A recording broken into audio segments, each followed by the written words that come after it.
All right, guys, welcome back to another episode of Computer Applications. In today's episode, we're going to be taking a look at a lot of the different things that we can do with images inside Google Slides.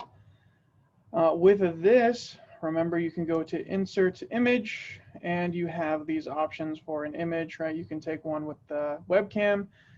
You can look up by a web link URL. You can look in Google Photos, your Google Drive. You can upload one from your computer, or my personal favorite, you can search the web.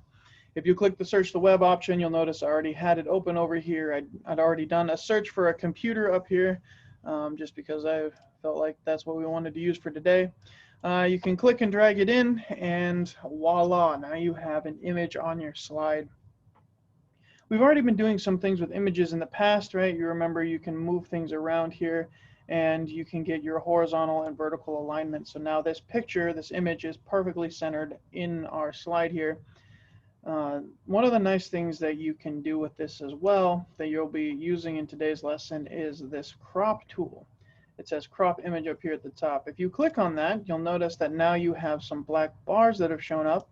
And if you click and drag those, what you can do is you'll change the image. Now you have to be careful that you don't do what I just did for you.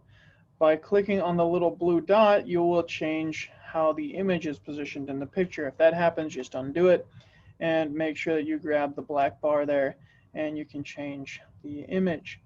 By clicking on the crop tool again, you'll notice that it cropped out, right? It deleted the other parts of the picture. In addition to that, Google also has built in the ability to add borders to your images, as the case may be there, right? So you can see you can add the image border around there. You can do the same thing with the colors and the style of the line tool. So there's a lot of different things you can do with those borders. In addition, you also can go into the format options. We've used this in the past. Again, you have the size and rotation option that you can make your image a specific size, a specific position, specific angle. You can change the position that it has on the page. But these other four, these are somewhat new in terms of what we've been doing in class. One of the options here is the option to recolor. I think this is kind of a fun thing to play around with. So now we've changed the actual image here into this kind of teal greenish color. And so I'll let you play around with that a little bit as class time permits. In addition, you can also change the brightness of the image. Be careful how you do that, because as you just saw, right, you can actually make it completely white or just a black image. So you can play around with how bright things look, which kind of gives you some cool color effects there. Same thing with the contrast. Contrast will change how much gray there is in the image. So you can play around with those two. I wouldn't do too much with it, but this transparency option can be kind of fun, because you can actually change how transparent the full image is on your slide. In addition, we've played around with this a little bit before, the drop shadow tool, right? You can add a drop shadow to your image, as well as a reflection. Shorten this up a little bit here. The reflection tool can be kind of fun as well, depending on what it is that you're doing. So in terms of pictures, that's really what we're taking a look at.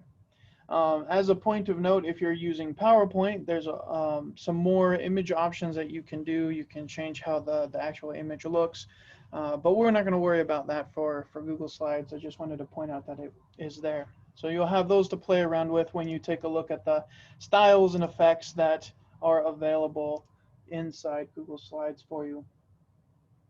In addition, we also are going to be looking back on some of the things that we've been doing in the past.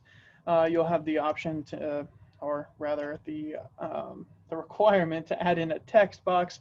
You'll add in bullet lists. Again, you'll be changing it to customized bullets that fit the presentation.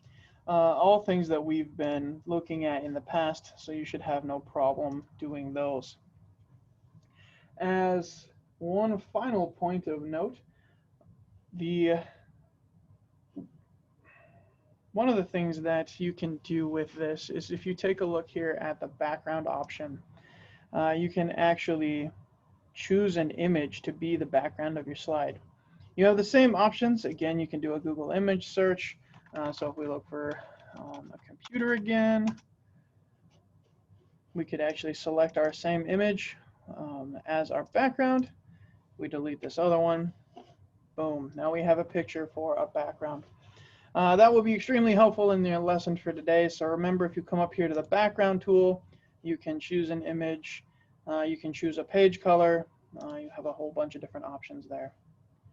I believe that should be everything that you need in order to get started on your lesson for today. So I'm going to cut the recording here and let you get started.